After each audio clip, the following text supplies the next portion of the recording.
Irregular period என்னதான் பண்றது? உங்க பிரச்சனைகளை கட்டுப்படுத்த லயன் டேட் சிரப் தினமும் 2 ஸ்பூன். சென்னை நுங்கம்பாக்கத்தில் வானிலை ஆய்வு மைய தென்மண்டல தலைவர் பாலச்சந்திரன் செய்தியாளர்களை சந்திக்கிறார். நேரலை காட்சிகளை பார்க்கலாம். கடல் மற்றும் அதனை ஒட்டியுள்ள தென்கிழக்கு வங்கக்கடல் பகுதியில் நிலவுகிறது. இது தொடர்ந்து அடுத்து வரும் 24 மணி நேரத்தில் மேற்கு வடமேற்கு திசையில் நகர்ந்து இலங்கை தமிழ் கடற்கரை பகுதியை நோக்கி நகரக்கூடும்.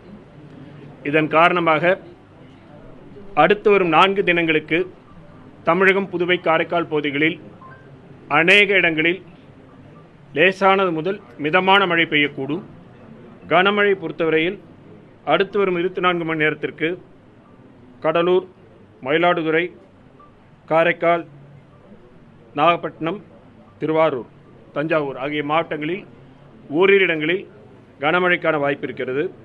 நாளை டெல்டா மாவட்டங்கள், கடலூர், காரைக்கால் ஆகிய மாவட்டங்களில் ஓரிரு இடங்களில் கன முதல் மிக கனமழையும், திருவள்ளூர், சென்னை, காஞ்சிபுரம், செங்கல்பட்டு, விழுப்புரம், கள்ளக்குறிச்சி, அரியலூர், சிவகங்கை, ராமநாதபுரம் ஆகிய மாவட்டங்களில் ஓரிரு இடங்களில் கனமழைக்கான வாய்ப்பு இருக்கிறது.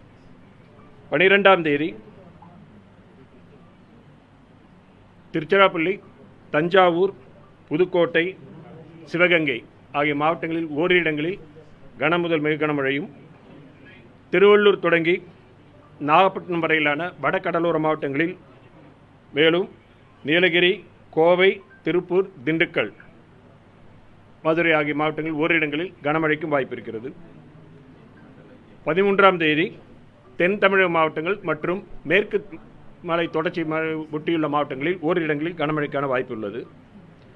மீனவர்களுக்கான எச்சரிக்கையை பொறுத்தவரையில் குமரிக்கடல், மன்னார் வளைகுடா, தமிழக கடற்கரை பகுதிகள், தென்மேற்கு வங்கக்கடல் மற்றும் தென்கிழக்கு வங்கக்கடல் பகுதிகளில் சூறைக்காற்றானது மணிக்கு 35 முதல் 45 கிலோமீட்டர் வேகத்தில், அவ்வப்பொழுது 50 கிலோமீட்டர் வேகத்தில் 13ஆம் தேதி வரை வீசக்கூடும் என்பதால் மீனவர்கள் இந்த பகுதிகளுக்கு செல்ல வேண்டாம் என்று அறிவுறுத்தப்படுகிறார்கள்.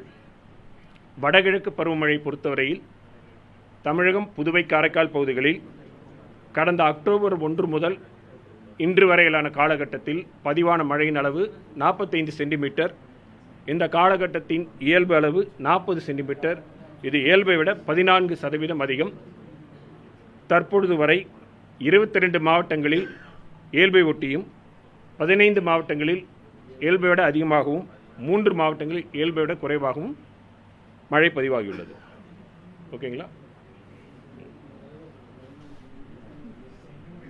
ஸோ காற்றழுத்த தாழ்வு பகுதி இருந்தது, இப்போ வெல்மார்க் லோ ப்ரெஷர் ஆயிருக்கு. அவ்வளோதான். வெல்மார்க் லோ ப்ரெஷர் ஸ்லோவாக நகர்ந்துருக்கு. ஸ்லோவாக தான் நகரும்.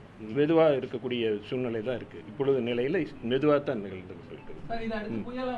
தற்பொழுது நிலையில் இல்லை.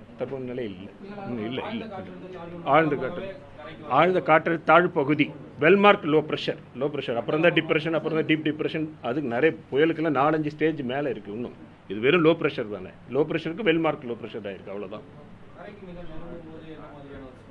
மழை தான், வேறு பெரிய இதெல்லாம் ஒன்றும் கிடையாது.